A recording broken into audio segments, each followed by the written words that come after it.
Queridos irmãos, muito boa tarde a todos. É um prazer estar aqui novamente para expor a palavra de Deus e vamos então dar continuidade à exposição que tem vindo a fazer uma vez por mês, creio eu, não é? No livro de Amós. Acho que já não será necessário dizer para abrirmos, né, no livro de Amós, este profeta menor. E vamos então meditar no capítulo 4. Os irmãos já viram capítulo 1, 2 e 3, o último pelo irmão Pedro Jorge, que eu também vi online, e viram que a punição não vem sem razão. Não é? Deus não traz a punição sem razão nenhuma. Ele traz a punição porque há uma afronta à sua santidade. E agora no capítulo 4, nós vamos aprender uma verdade solene. Ignorar a voz de Deus é o caminho da destruição. Só para, não sei se todos têm acompanhado, então só para recapitular, Amós era um pastor de ovelhas de Tecoa, do Reino do Sul, e foi chamado por Deus para anunciar a mensagem a Israel, à parte norte, no século 8, durante o reinado de Jeroboão II, perdão. E a situação em Israel não era boa espiritualmente, era boa financeiramente, economicamente, socialmente.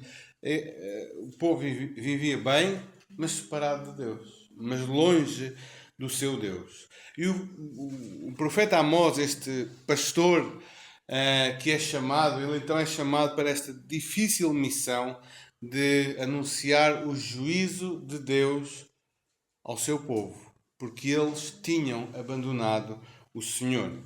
Vamos então fazer a leitura do nosso capítulo. E diz assim então a palavra de Deus no capítulo 4 de Amós. Ouvi esta palavra, vacas de Bazã, que estáis no monte de Samaria, oprimis os pobres, esmagais os necessitados, e dizeis ao vosso marido, dá cá e bebamos. Jurou o Senhor Deus pela sua santidade, que dias estão por vir sobre vós, em que vos levarão com anzóis e as vossas restantes com fisga de pesca. Saireis cada uma em frente de si pelas brechas, e vos lançareis para Hermon, disse o Senhor. Vinde a Betel e transgredi, e a Gilgal e multiplicai as transgressões, e cada manhã trazei os vossos sacrifícios, e de 3 em 3 dias os vossos dízimos, e oferecei sacrifício de louvores do que é levedado, e apregoai ofertas voluntárias e publicai-as, porque disso gostais, ó filhos de Israel, disse o Senhor Deus. Também vos deixei de dentes limpos em todas as vossas cidades, e com falta de pão em todos os vossos lugares. Contudo, não vos convertestes a mim, disse o Senhor. Além disso, retive de vós a chuva, 3 meses ainda antes da ceifa. E fiz chover sobre uma cidade e sobre outra. Não. Um campo teve chuva, mas o outro, que ficou sem chuva, se secou. Andaram 2 ou 3 cidades, indo a outra cidade para beberem água, mas não se saciaram. Contudo, não vos convertestes a mim, diz o Senhor. Feri-vos com crestamento e ferrugem, e a multidão das vossas hortas, e das vossas vinhas, e das vossas figueiras, e das vossas oliveiras, devorou o gafanhoto. Contudo, não vos convertestes a mim, disse o Senhor. Enviei a peste contra vós outros à maneira do Egito. Os vossos jovens matei-os à espada, e os vossos cavalos deixei-os levar presos, e o mau cheiro dos vossos arraiais fiz subir aos vossos narizes. Contudo, não vos convertestes a mim, disse o Senhor. Subverti alguns dentre vós, como Deus subverteu a Sodoma e Gomorra, e vós fostes como um tição arrebatado da fogueira. Contudo, não vos convertestes a mim, disse o Senhor. Portanto, assim te farei, ó Israel. E porque isso te farei, prepara-te, ó Israel, para te encontrares com o teu Deus. Porque ele é quem forma os montes e criou o vento, e declara ao homem qual é o seu pensamento. E faz da manhã trevas e pisa os altos da terra. Senhor dos exércitos é o seu nome. Amém. Amém. Ignorar a voz de Deus é o caminho para a destruição. Eu quero estruturar e vou apresentar esta passagem, estruturei este sermão em 3 pontos principais que vão ser aprendidos através de 3 provérbios bem portugueses. E o primeiro deles é de Amós 4, 1 a 3, que, como o povo costuma dizer, quem mal anda, como é que é? Mal acaba. Quem mal anda, mal acaba. A acusação de Amós contra as mulheres de Samaria é forte. Elas são chamadas de vacas de Bazã. Bazã era um território ao leste do Mar da Galileia e era muito fértil. Ou seja, o gado lá era bom. As vacas lá eram jeitosas, né? Eram bem alimentadas. Era bom gado de lá. E Amós está a comparar as mulheres de Samaria, as mulheres do norte, da parte norte, com estas vacas de Bazã, com este gado bem alimentado. E a acusação de Amós consiste no estilo de vida completamente carnal daquelas pessoas, daquelas mulheres, daquelas famílias. Porque para alimentarem o seu estilo de vida, pobres são oprimidos, necessitados são esmagados, e uma sede insaciável de ter mais e mais inunda as suas almas. Os maridos são apresentados como servos daquelas mulheres insaciáveis no seu luxo, na sua opulência. O que vemos aqui é uma sociedade completamente distorcida. As mulheres perderam o seu recato, a sua modéstia, perderam a sua beleza para se entregarem à vida luxuosamente pecaminosa. Os maridos perderam o seu papel de liderança e são meros servos diante das suas esposas que só ouvem uma coisa: dá cá, quero mais isto, quero mais aquilo, e preciso mais isto, e preciso mais aquilo. E enquanto este estilo de vida é alimentado por alguns, pobres são sufocados na sua miséria. A injustiça reina, a misericórdia e a justiça saíram para dar lugar à opressão e à injustiça. Irmãos, porquê é que tudo isto é grave? Porque este era o povo de Deus. Não era uma nação pagã que não conhecia a Deus. Não era Moab, não era Amon, não era o Egito, não eram os assírios. Era o povo da aliança. Era o povo que foi resgatado com o poder do Egito. Não estamos a falar de qualquer um, estamos a falar do povo de Deus. Foi o próprio povo de Deus que se entregou ao mundanismo e a uma vida de pecado e de carnalidade desenfreada. Então Amós apresenta a terrível, mas inevitável notícia. Chegará o dia em que vocês mesmos, que vivem nessa opulência, nesse luxo desenfreado, nessas bebedeiras, nessas orgias, nessa vida carnal, serão tratados como verdadeiro gado com anzóis no nariz. Vocês, que parecem essas vacas de Bazã, serão tratados como elas também para ir para o matadouro. Também irão para o matadouro. Serão arrastados pelas ruas, serão maltratadas. Agora vivem como gado que engorda, mas depois serão gado que vai para o matadouro pelas mãos dos assírios. A Assíria seria o seu carrasco. E isso tudo, irmãos, porque o Senhor jurou pela sua santidade.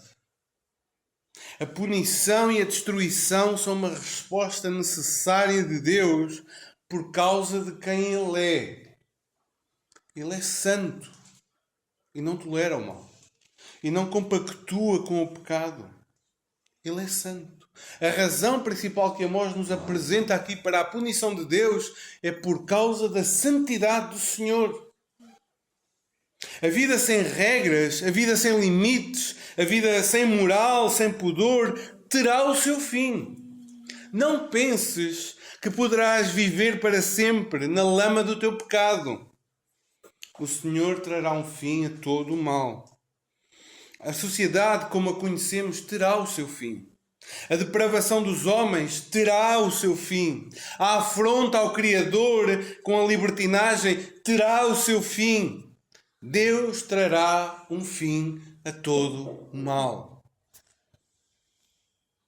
Deus até pode permitir que tu vivas por um pouco de tempo numa atitude de afronta, de rebeldia, mas não vai permitir é que tu vivas assim para sempre. Ele trará um fim. E a pergunta é, tu estás preparado para esse fim? Estás preparado para esse dia? Sabem, nós podemos achar a condenação muito severa, mas esta é a realidade de cada um de nós. Cada um que aqui está, começando por mim, estará diante de um Deus santo e justo. E a pergunta é, o que é que nós faremos sozinhos diante de um Deus santo e justo? Somos lembrados que a nossa vida não tem sido a melhor vida. Muitos pecados, muita rebeldia. E o que é que nós vamos fazer, ou o que é que vamos fazer quando o Senhor nos chamar à sua presença? Então somos levados a uma conclusão, nós precisamos de um Salvador, porque Deus trará o mal, trará um fim ao próprio mal. Precisamos de um Salvador. Precisamos de alguém que haja em nosso favor. E esse Salvador veio, que é o próprio Filho de Deus, que veio não para ser uma vaca de Bazã, mas uma ovelha levada para o matador em nosso lugar. Veio para morrer em nosso lugar. Sofreu esta penalidade que a santidade de Deus exige em nosso lugar. Então o primeiro ponto do verso 1 a 3 mostra-nos que quem mal anda, mal acaba. Mas com Cristo não temos que acabar assim tão mal. Aliás, podemos acabar da melhor forma possível. Dos versos 4 ao 11, Amós continua a sua acusação. E aqui temos outro provérbio. Maior cego é o que não quer ver. Não é? Esta segunda acusação é contra a falsa religião. Maior cego é o que não quer ver. Não faltaram avisos da parte de Deus ao povo. Notemos que nos versos 4 e 5, quando falamos de pessoas que estão em rota de colisão com Deus, não estamos a falar de pessoas que não são religiosas, estamos a falar de pessoas muito religiosas. O povo era religioso. Betel e Gilgal são duas localidades que são usadas como sinal de um culto a Deus, mas um culto perverso, instituído pelo rei Jeroboão I, quando houve a separação das tribos, dos reinos, do reino do sul e o reino do norte. Jeroboão I criou dois locais para se adorar, para o povo não ter que ir a Jerusalém, e lá colocou dois bezerros de ouro, e o povo adorava aqueles bezerros de ouro. E o povo vinha cultuar com transgressões. Reparem, eles queriam cultuar a Deus, mas ao modo cananita, com idolatria. Chama-se isso sincretismo religioso, que é pegar em elementos de culto a outros deuses e incorporar no culto ao Deus verdadeiro. Irmãos, isto não é um problema só daquele tempo. Também hoje temos esse problema. Elementos estranhos inundam os nossos cultos. A ordem do culto, os limites do culto, os elementos do culto, é o Senhor quem os estabelece, não nós. Infelizmente vemos cada vez mais este sincretismo, este trazer coisas que não são próprias do culto a Deus para dentro do culto a Deus. Irmãos, não nos esqueçamos que o culto é de Deus e para Deus. E erramos quando queremos o culto ao nosso estilo. O que é que nos agrada mais? O que é que nos convém mais? O que é que satisfaz mais às pessoas? E adotamos o culto e mexemos no culto e nos elementos do culto e na ordem estabelecida por Deus para o cultuar, porque é o que nos dá mais jeito. Mas o culto não é nosso, nem é para nós, é para Deus. Eles vinham oferecer sacrifícios, dízimos, ofertas voluntárias, coisas com fermento, levedadas, que era proibido. E Deus diz de uma forma sarcástica: façam isso, é disso que vocês gostam. Vocês gostam desses cultos, dessas reuniões que vocês fazem? Vocês adoram essas coisas religiosas? Mas é o vosso culto para vocês mesmos, não é para mim. Sabem, anos mais tarde, o profeta Zacarias fala ao povo através do profeta. Deus fala ao povo através do profeta e condena-os de um jejum que eles estavam a fazer por causa do exílio quando foram para a Babilónia. O povo começou ou instituiu 4 jejuns em lembrança do exílio da Babilónia. Agora o templo estava a ser restaurado, o templo do profeta Zacarias, e a pergunta era: devemos continuar a jejuar ou não? E Deus diz assim: fala a todo o povo dessa terra e aos sacerdotes, quando jejuastes e pranteastes no 5º e no 7º mês durante estes 70 anos. Acaso foi para mim que jejuastes, com efeito para mim? Irmãos, nós podemos ser super, hiper, mega religiosos e ainda assim o culto ser para nós e não para Deus. Podemos ser muito religiosos, muito piedosos aparentemente, mas estamos só focados naquilo que nós gostamos, não naquilo que Deus exige. Irmãos, quanto mais religiosos eles se tornavam, agora no tempo de Amós, mais longe de Deus andavam. Quanto mais egocêntricos, mais afastados da graça. Quanto mais zelosos em seus ritos, mais prisioneiros dos seus pecados. Eram pessoas que não abandonavam o seu pecado, mas queriam ao mesmo tempo continuar a fazer o culto a Deus. Queriam as duas coisas. Eu quero te dizer que é possível estares aqui hoje. É possível estares aqui hoje. Não para cultuar a Deus. Não para lhe dar o louvor que lhe é devido. Não para te submeteres à sua palavra. Mas simplesmente podes estar aqui para cumprir um dever religioso. Para te sentires bem. Para sentir que de facto és um bom cristão. Vieste à igreja no domingo. Enquanto mantens uma vida de pecado à semana, enquanto escondes os teus relacionamentos, as tuas interações na internet, as tuas conversas perversas, enquanto fazes os teus negócios de forma corrupta, enquanto foges aos teus impostos, enquanto tens uma boca suja lá no teu trabalho, mas ao domingo estás aqui para adorar o Senhor. Nós queremos manter um estilo de vida lá fora e o serviço religioso cá dentro. Quando Deus deixa de ser o objeto de culto e de adoração, todo tipo de coisas então são acrescentadas ao culto. Porque já não é Deus que adoramos, mas é nós mesmos. Betel e Gilgal. Betel é a casa de Deus. Lugar importante para a história do povo. E agora era o lugar onde já não encontravam Deus lá. Gilgal significa lugar da bênção. Eles iam lá, mas voltavam completamente vazios e derrotados pelo seu próprio pecado. E assim são muitos hoje em dia. Vêm à igreja, estão aqui, mas para aumentar a sua condenação diante de Deus.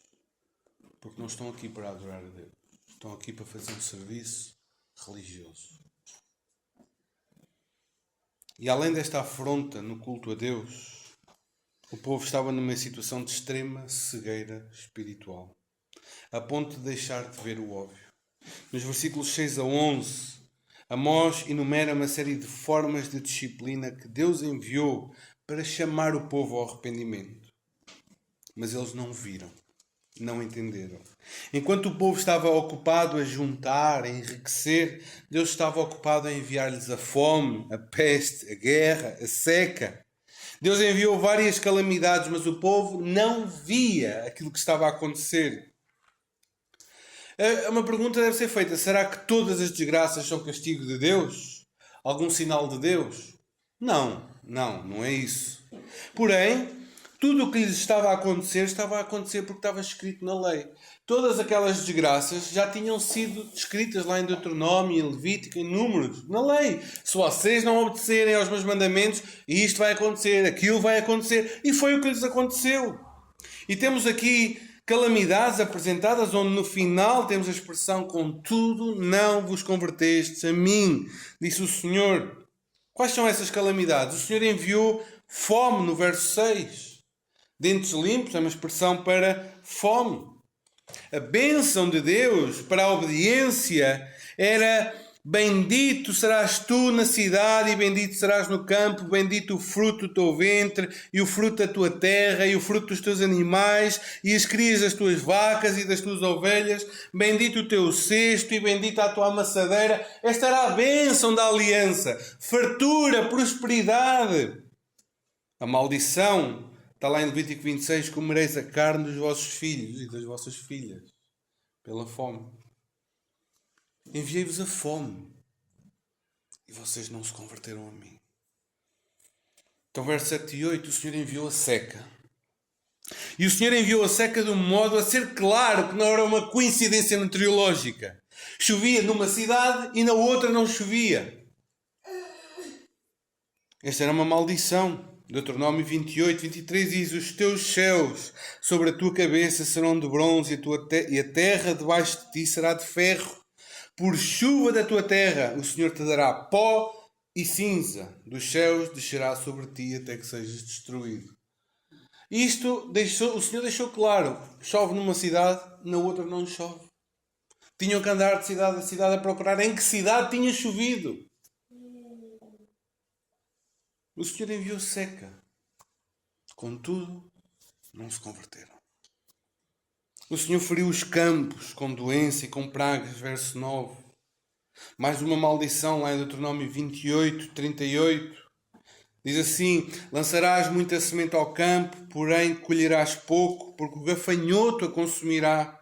Plantarás e cultivarás muitas vinhas, porém do seu vinho não beberás, nem colherás as uvas, porque o verme as devorará. Em todos os teus limites terás oliveiras, porém não te ungirás com azeite, porque as tuas azeitonas cairão. Nada daria. A doença, as pragas vieram. Eu mandei-vos pragas para as vossas terras. O gafanhoto veio e comeu tudo. Contudo, não vos convertestes a mim. Verso 10, o Senhor enviou a doença, pestilências à moda do Egito. O Senhor enviou a guerra, a ponto de não terem como sepultar os mortos. Contudo, não vos convertestes a mim. O Senhor enviou a destruição, verso 11. Não sabemos que tipo de catástrofe poderá ter sido, talvez um terremoto. Mas foi algo terrível a ponto de ser comparado à destruição de Sodoma e Gomorra. No entanto, não vos convertestes a mim. Irmãos, toda a tragédia é vista pela repetição destas palavras. Não vos convertestes a mim. E este bloco ensina-nos coisas importantíssimas. A primeira delas é o coração impenitente, o coração que não se arrepende. Só entesoura ira para o dia da ira. As pessoas recusam a se arrepender, recusam a confessar os seus pecados, recusam a se humilharem diante de Deus. Só acumulam ira para o dia da ira. Calamidades, irmãos, são trombetas de Deus a chamar o homem ao arrependimento. Não é que toda a desgraça estava ligada a uma punição, não é isso. Não devemos cair nesse erro como os amigos de Jó caíram. Não é isso. Não é todo o sofrimento, é castigo, é disciplina de Deus. Mas toda a tragédia, toda a calamidade, toda a desgraça é uma trombeta de Deus a chamar o homem ao arrependimento, a chamar o homem para perto de si. Só uma trombeta dos céus a dizer ao homem: arrepende-te, porque vais estar com o teu Deus. Também nos ensina outra coisa importante. É que o sofrimento por si só não tem o poder de levar o pecador ao arrependimento. às vezes tendemos a pensar se aquela pessoa sofresse um pouco, ela talvez se arrependesse. Se o Senhor lhe trouxesse aquela doença, se o Senhor lhe tirasse aquele emprego, se sofresse. A nossa ideia às vezes pela dor, se não vens pelo amor, vem pela dor, não é? É o que se costuma dizer, mas não é aqui o caso. Porque o povo sofreu muito, mas não se arrependeu. Não se arrependeu. O mesmo sol, isto é um autor que diz, o mesmo sol que amolece a cera, endurece o barro.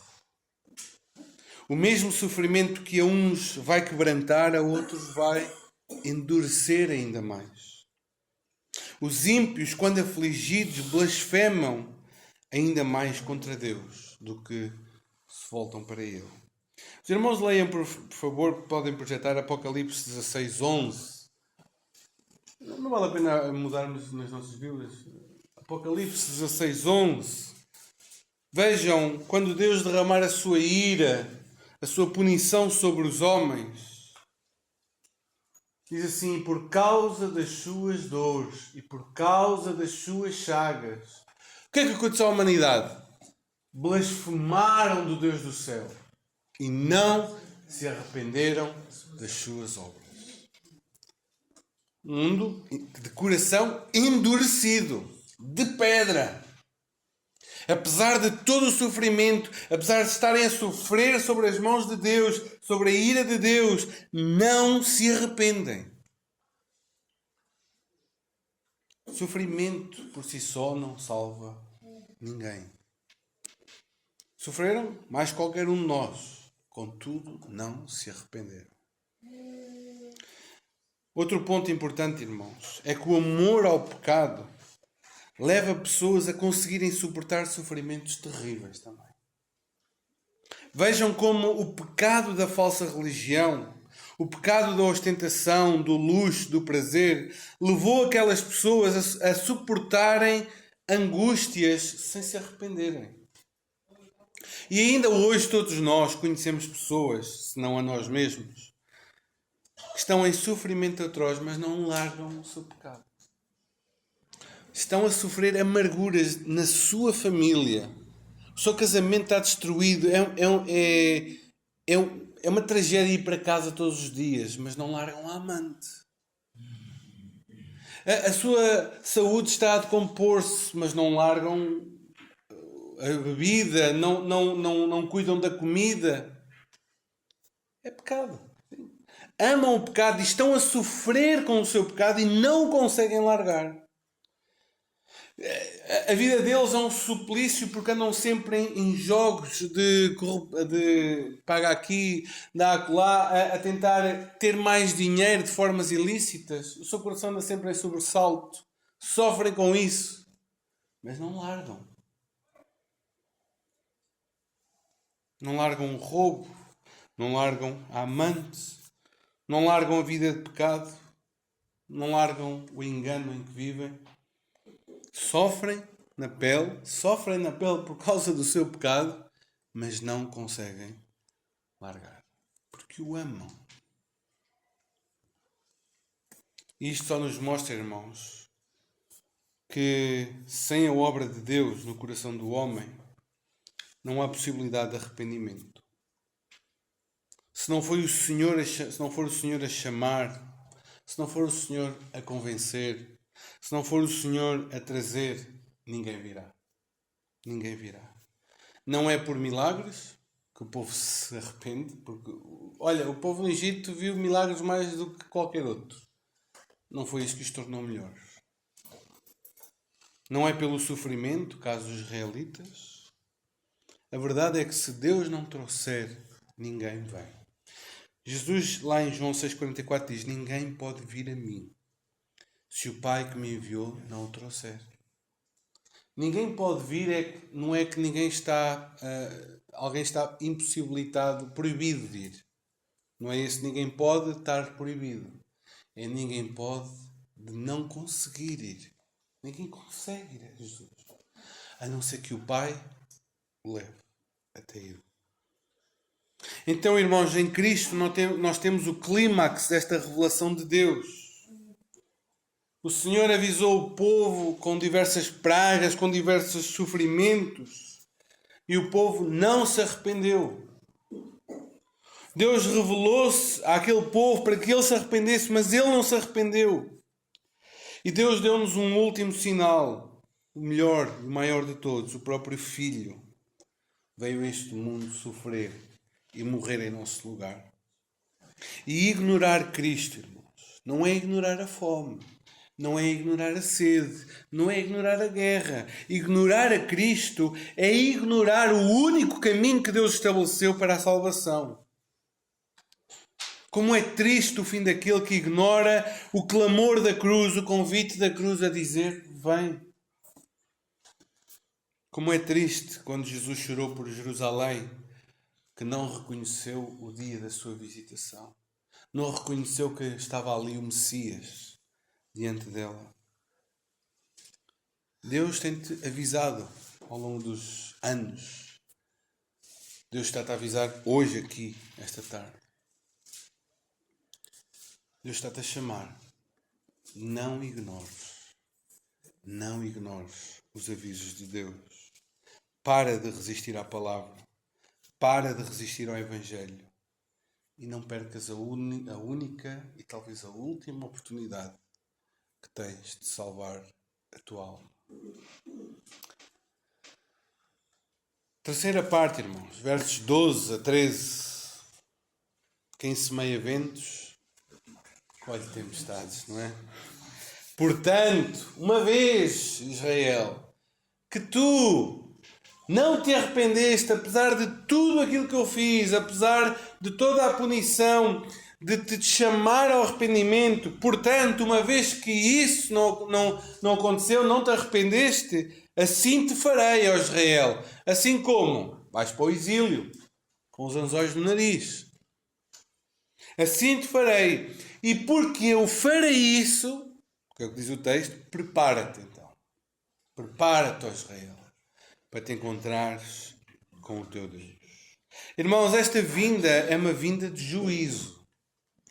A vinda que está aqui é: prepara-te, porque tu vais te encontrar comigo em juízo.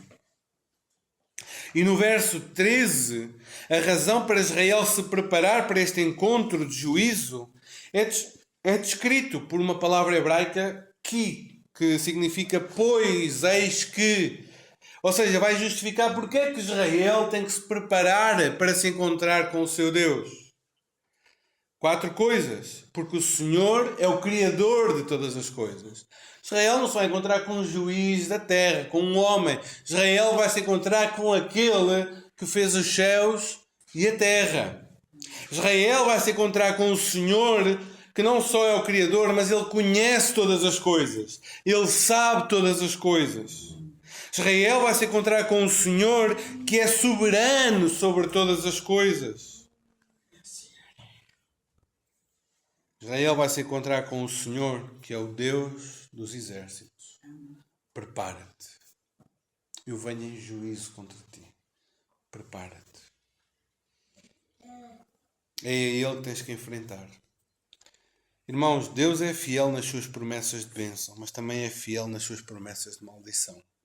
E a gente, às vezes, esquecemos-nos disso. Deus não é só fiel para abençoar. Ele é fiel para amaldiçoar também. Então este texto convoca-nos, irmãos, com grande solenidade a refletirmos sobre os caminhos em que temos andado. O homem que vive desviado da lei de Deus terá de comparecer diante do Supremo Juiz de toda a terra. A pergunta é: estás preparado para esse encontro? Tu tens uma eternidade diante de ti. A tua vida não vai terminar aqui. Um autor cristão descreveu a eternidade assim: o sol no firmamento distante chegará ao seu fim. A lua vai empalidecer, as estrelas vão se apagar, mas para ti não haverá fim, mas uma eternidade. 1000 décadas serão apenas o começo. 1 milhão de anos será apenas mais um pouquinho, pois o tempo interminável, a eternidade, vastíssima, insondável eternidade, se estenderá à tua frente. Tu tens uma eternidade à tua frente. Como é que tu a vais enfrentar? Como é que tu a vais viver? Até quando vais continuar no teu caminho de pecado? Na tua obstinação? Até quando vais endurecer o teu coração como os israelitas? Até quando? Sabem, Jesus conta a história de um homem rico que fez planos para a sua vida na terra, mas não fez planos para a sua vida depois da terra. Um homem que teve muitos bens, né? Um ano que a coisa rendeu bem, pensou agora, olha, juntar, acumular e gozar a vida. Gozar a vida. Então direi à minha alma, tens em depósito muitos bens para muitos anos, descansa, come, bebe e regala-te. E alguém lhe disse dos céus, louco, louco, esta noite pedirão a tua alma e o que tens preparado para quem será? Tu podes estar a pensar, não, eu depois faço esta decisão. Eu, quando resolver esta situação, eu faço essa decisão. Louco!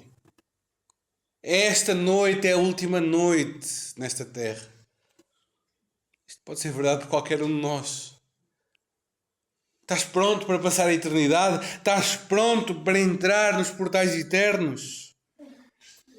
Tens vivido à tua maneira, tens desprezado a palavra de Deus, desprezado a santidade de Deus, tens vivido de forma egocêntrica, buscando as coisas do mundo, tens sido corrompido por um desejo de pecado e hoje Deus diz-te, prepara-te para te encontrares com o teu Deus. Estás preparado? Eu quero dizer-te que só há uma maneira de estares preparado. É que Deus, em sua infinita graça, enviou o seu Filho Jesus para viver de uma forma perfeita, que tu não consegues, para responder a todas as exigências da lei. E Ele viveu esta vida e levou uma punição que não era a sua, não era por sua causa. Deus, em sua infinita graça, deu-nos uma maneira de escaparmos da nossa punição, da nossa condenação, que é crendo e submetendo-nos ao Senhor Jesus Cristo. Deus estabeleceu que por meio da fé no sacrifício de Jesus, por meio da fé em Jesus e arrependimento real do nosso pecado, é possível então estarmos preparados para nos encontrarmos com Deus sem que sejamos destruídos. Sabes, tu irás à presença de Deus. Todos nós vamos. A questão é se vais à tua conta ou coberto pela justiça de Cristo. Esta é que é a grande questão. Esse encontro com Deus será terrível para todo aquele que não tem Cristo na sua vida. Tu precisas de Cristo. Tu precisas da sua justiça. Tu precisas da sua retidão. Tu precisas da sua morte e da sua ressurreição. Sem Cristo, eu quero dizer, tu estás perdido para todo sempre. Entrarás numa punição eterna. E daqui a 10 milhões de anos ainda estarás a gemer, a chorar e a ranger os dentes e não haverá alívio para ti. Deus não tolera o pecado e odeia o pecador. Diz lá no Salmo 5:5. Abomina todo aquele que comete perversidade. Deus abomina o pecado e o pecador, a não ser que ele venha a se arrepender por meio de Cristo Jesus. Estás preparado para te encontrar com o teu Deus? Tu crês nisto? Acreditas nisto?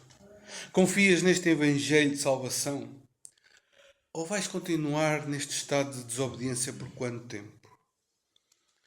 Israel encontrou desgraça sobre desgraça com a vinda dos assírios.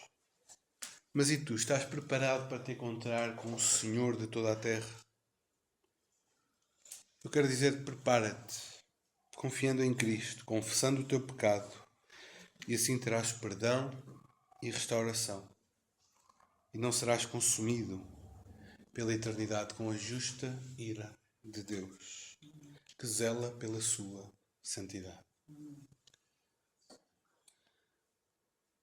Para de ser um mero religioso. Eu sei que alguns, possivelmente alguns aqui, estão só habituados a vir à igreja ao domingo, mas estão tão a caminho do inferno como tantos outros que vivem vidas dissolutas. Estão enganados na sua religiosidade. Deus não quer evangélicos. Deus não quer protestantes. Deus quer filhos redimidos. Pecadores contritos que creem no sacrifício de Jesus. Para com essa religiosidade e crê no Evangelho. Que o Senhor nos abençoe.